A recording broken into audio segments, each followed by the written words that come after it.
Now you're good. My name is Roderick Ashford. You can spell it Rodericks-Ashford. Very good. So, Mr. Roderick, tell me about your experience in becoming a Habitat homeowner. Well, it's a learning experience. There's nothing free in this life, but when you know you're working towards something that's permanent, it gives it a little bit more, how can I say, you have a greater desire for it. And it helps you appreciate it more when you actually get out there and work for it and you see what folks go through to make it happen. So that's one of the major things, and I always try to make it a big deal to say thank you to whoever I can, because they made it all possible.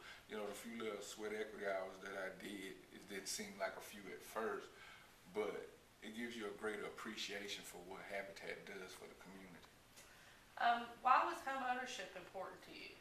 Well, it's nothing like having your own. Being a truck driver for 13 years, that truck was my home. And, I came and stayed with mom or my father, from time to time, but 9 times out of 10, I was in that truck.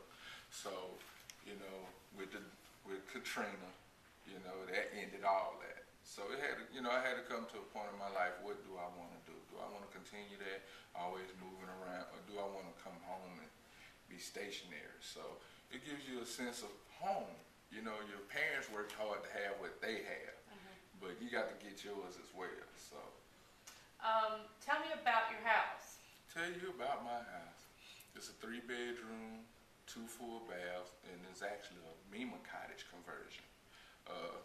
Right down the street from the beach. As I was speaking with Tamisha and Miss Crystal, I can look up on my porch and see the fireworks doing whatever celebrations going on. I don't even have to leave the front yard. So, tell me about what you do and where you work and what's important to you in your life outside of work. Okay, well, I can start with the outside of work part first. Giving honor to God who made all things possible for me, who is head of my life. That's the most important thing. And that's one of the major changes in my life through Katrina. It brought me back home to be at church, and through the devastation of Katrina, it gives you a great appreciation of life. The material things you can get again, but you can never regain life once it's lost. So the most important thing is finding life through Jesus Christ. That's the most important thing. Where I work at Chevron Refinery with a contractor, MSP, Mississippi Security Police. I'm on the transportation side. We haul folks from work site to work site all day long. That's the principle of the job, just to transport people from wherever they need to go inside the refinery. Other than that, work, church, and home. Yes. Do you want to move over so you get like a different angle, like maybe stand over here so we get a different angle when Mr. Rodericks talking? I've been trying to zoom in, zoom out there. Yeah, we work. So how did you find out about Habitat? I'm actually a cousin of mine, Drill Bass. She also has a Habitat home. So once, I had, once Katrina and everything settled down, I was looking, trying to find an apartment, and she told me about the program. And I made the call. Within 2 weeks, I was filling out the application to start the process of it, and got the reply on my birthday that I was accepted. April the 30th, what's this, 2012, was that 2010, somewhere up in there. And, that was the best birthday present I had, in a long time. So, what was the hardest part about becoming a homeowner and working, through the program?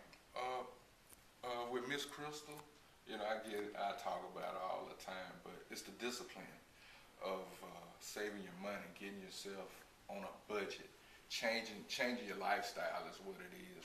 If something's important enough for you to, take the time to go for it, you have to take things step by step and, make an effort, a conscious effort, because, through that segment of it with Miss Crystal, trying to get everything, all my ducks in a row, so to say, you find out that you spend unnecessary money on unnecessary things.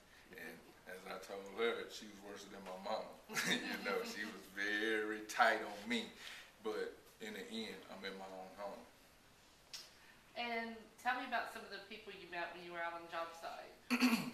excuse me, I've met some interesting folks. This past group is a group from Minneapolis and St. Paul area. They was with a junior college as part of their co-op, I believe, and a lot of them was majoring in human resources.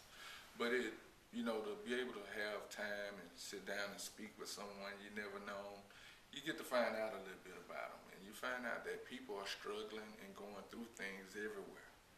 It's not as simple as some seem, or oh, it's all right, you can get over it. Sometimes it's just, as a human being, one to another, you have to take time and listen. This is where compassion come in at, and put Jesus in it, and that's the key with me right now. Through all things is possible through Jesus Christ, and just being able to speak with some of the volunteers and able once again to say thank you to them. It meant a lot to them, just those two words, and the appreciation, to see the smiles, just to be able to say thank you to them up close and personal. It meant something to them, as they say, they was able to put a face to the house, or to the face to the work that they was doing, and that their efforts are not going in vain. Now, like I told them, I said, I can't speak for everyone, but, from me to you, thank you. So what kind of skills did you pick up on the job site?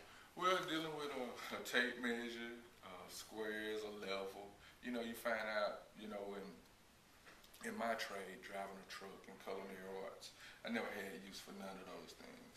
But, to have somebody to take the time and show you, that's what counts, Even though you help building a house, but it's also a learning experience too, and things that will help you in your own home ownership. Right. Anything else you want to say about your experience in working with Habitat and becoming a homeowner? Well, all you can say is thank you. It doesn't to me, it doesn't seem like it's enough to say.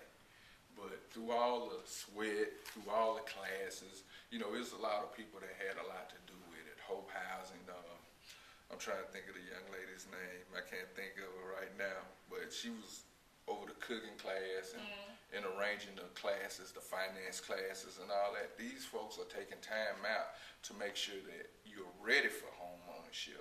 And that means a lot. When somebody else want to see you do good, that's an experience out of this world. And always steady, giving you influence, good influence. You can do this. Just keep doing. Stay on the path that you're on. And it's just like life. You have your ups and downs, but through it all, God will see you through. Well, are you going to go out on the job site anymore, or are you all done with that? Well, I know you're officially done. Yeah, I'm officially done. But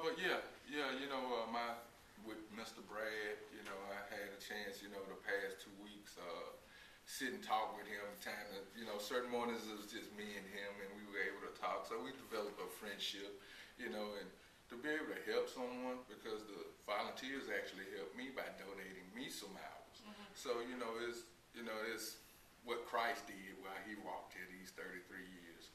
He showed compassion. He helped, and so through our lives we have to do the same thing.